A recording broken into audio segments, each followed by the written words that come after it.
Hello and welcome to Jackson's Job. This is the place where things can and often go wrong while baking. You'll see how to fix recipes when they go upside down and how to avoid common mistakes. Let's learn how to make cinnamon dinner rolls. Here are the ingredients you'll need if you want to follow along.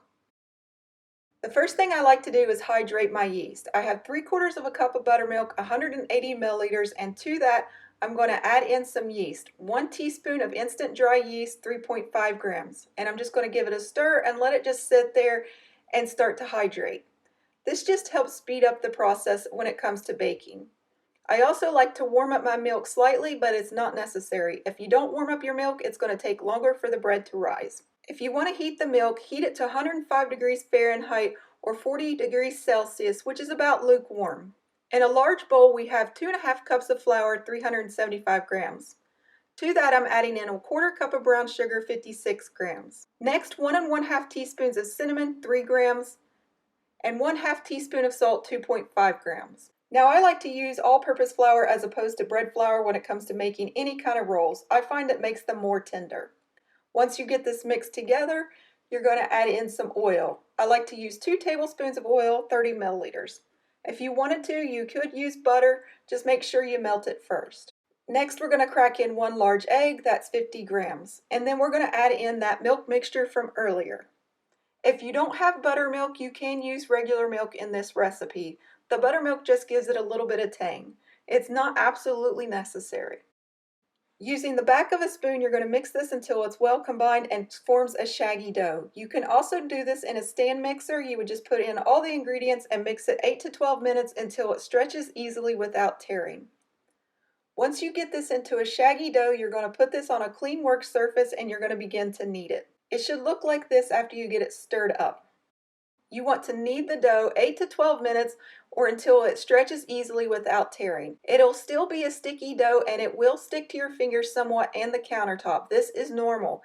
You want it to be slightly sticky so it'll be a nice soft roll. If it is too sticky for you to handle, you can add a tablespoon of flour at a time until it's a workable dough that you feel comfortable with. But try not to add any flour because the less flour you add, the more tender your rolls will be. This is not quite ready because it tears pretty easily. However, if we give it a few more kneads, it stretches a lot better. Obviously, if you pull hard enough, you will tear it, but it is ready. Notice it is still sticky and it's sticking to the counter. This is perfectly normal. Just roll it around and pick up all that excess dough until you get a nice ball like this. Then we're just going to cover it and let it rise 1 to 2 hours or until it doubles in size.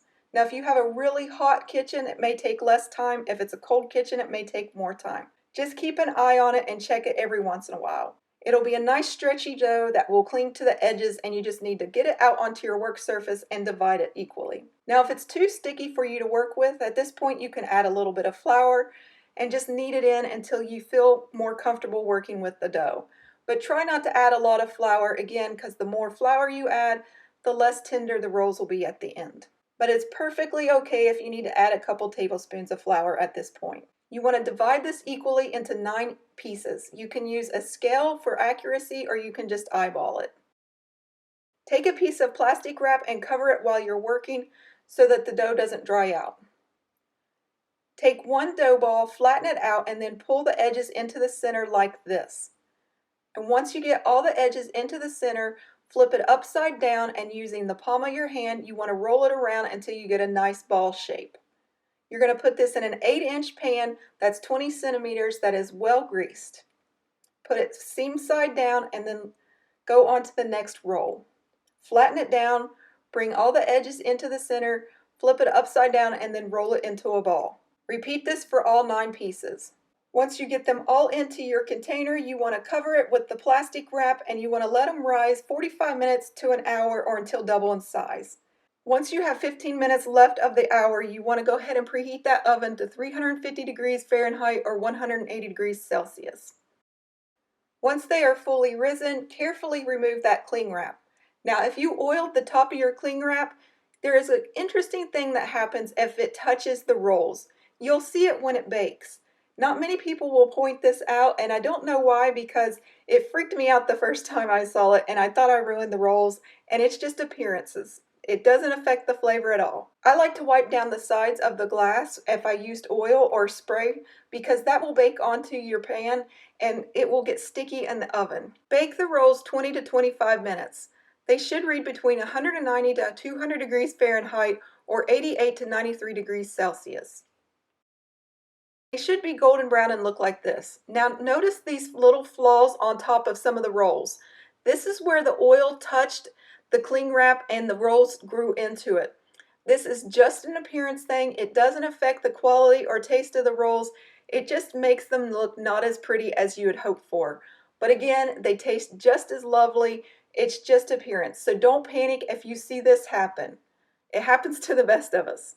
Let them cool in the pan 5 to 10 minutes and then remove them to a wire rack to finish cooling. I'm going to open one of these up so you can see what they look like. They are so delicious, and I should have waited a little bit longer because these were really hot when I opened them.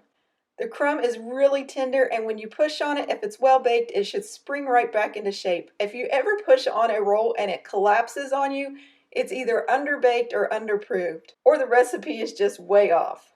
That happens too. Let's see what Maggie thinks about the recipe. She absolutely loves these. They taste like cinnamon rolls without the sugar glaze, and actually I was thinking if you put some powdered sugar glaze on them, it's pretty much a cinnamon roll without all the hard work. I hope you enjoyed this recipe. Thank you for watching, and as always, happy baking.